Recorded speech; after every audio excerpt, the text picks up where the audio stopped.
warahmatullahi wabarakatuh. Terima kasih Ibu karena pada kesempatan kali ini masih bisa hadir dalam pertemuan ini. Jadi pada pertemuan kali ini kita akan membahas memahami perilaku anak. Nah, jadi seorang anak itu dilahirkan bagai selembar kertas putih. Jadi memang masih bersih. Jadi yang berperan itu adalah orang tua dan lingkungan yang akan mewarnai kehidupan anak tersebut.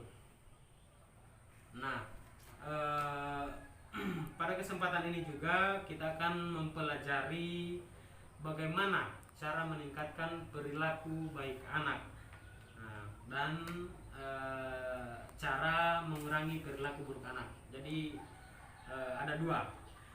Nah, untuk yang pertama itu tingkatkan perilaku baik anak. Nah, jadi yang pertama itu adalah dengan memuji anak. Kenapa demikian? Karena dengan memuji sifat dan perilaku baik anak itu akan secara otomatis dapat meningkat. Jadi ketika kita memuji anak itu akan meningkatkan perilaku baik anak. Kemudian yang kedua itu adalah memberikan penghargaan saat anak melakukan hal-hal baik. Nah, memberikan penghargaan ini juga dapat meningkatkan perilaku baik anak. Jadi kira-kira seperti itu. Nah, kemudian itu pada anak juga kita tidak boleh melakukan kekerasan, baik itu fisik maupun non fisik. Nah, karena itu dapat berdampak buruk atau berdampak negatif untuk anak itu sendiri. Nah, contoh dampak yang pertama itu adalah kekerasan pada anak itu tidak akan menyelesaikan masalah. Kemudian anak akan menjadi merasa tertantang untuk melakukan hal-hal buruk lainnya karena sebagai cara itu untuk mendapatkan perhatian orang tua. Jadi kira-kira seperti itu. Kemudian yang kedua itu banyak orang tua juga yang mengatasi perilaku buruk anak itu dengan cara melakukan kekerasan. Padahal sebenarnya kekerasan itu memiliki banyak dampak buruk bagi anak. Nah, kemudian yang selanjutnya itu adalah bagaimana cara mengurangi perilaku anak.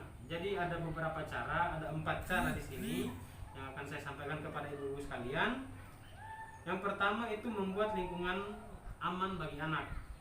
Kemudian yang kedua adalah membatasi anak menonton TV. Itu juga dapat mengurangi perilaku buruk anak. Kemudian yang ketiga mengalihkan perhatian anak. Dan yang keempat itu adalah menjelaskan akibat perilaku buruk. Jadi seperti itu. Nah, selanjutnya itu yang tadi ini adalah mengurangi usia di bawah 2 tahun. Nah, bagaimana dengan usia yang 2 sampai 8 tahun? Itu beda lagi. Jadi untuk yang pertama itu menjelaskan dari perilaku buruk anak. Jadi kita akan menjelaskan apa-apa saja akibatnya ketika si anak ini melakukan perilaku buruk tadi. Kemudian yang kedua itu membuat aturan bersama anak. Mengapa demikian? Karena dengan membuat aturan bersama, anak menjadi merasa punya tanggung jawab. Begitupun juga dengan orang tua. Nah, yang berikutnya adalah memberikan waktu untuk menenangkan diri dan berpikir. Jadi kadang-kadang anak juga ada kalanya anak mungkin merasa stres, jadi mereka harus diberikan waktu untuk menenangkan pikiran. Kemudian yang keempat, mengacukan tindakan yang berbahaya hanya untuk menarik perhatian saja. Jadi kira-kira seperti itu. Nah, untuk cara mengurangi perilaku buruk anak itu yang pertama yang memasuki usia remaja itu yang pertama menjelaskan akibat dari perilaku buruk anak. Kemudian meminta pendapat anak untuk menentukan seperti apa peraturan yang seharusnya disepakati bersama orang tua. Yang ketiga itu memberikan kebebasan yang disertai dengan tanggung jawab. Jadi kira-kira seperti itu. Nah, dari Ibu mungkin ada yang ingin ditanyakan tentang hal ini. Jadi pada materi kali ini itu terkadang anak melakukan hal baik untuk mendapatkan perhatian orang tua. Nah, selama perbuatan anak tidak membahayakan, maka orang tua itu dapat mengajukan. Jadi mungkin itu adalah kesimpulan dari pertemuan kita kali ini. Jadi saya rasa hanya itu saja yang saya bisa sampaikan pada pertemuan kali ini.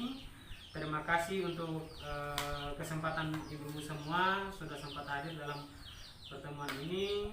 Insya Allah kita akan bertemu di pertemuan berikutnya. Atas perhatiannya saya ucapkan terima kasih.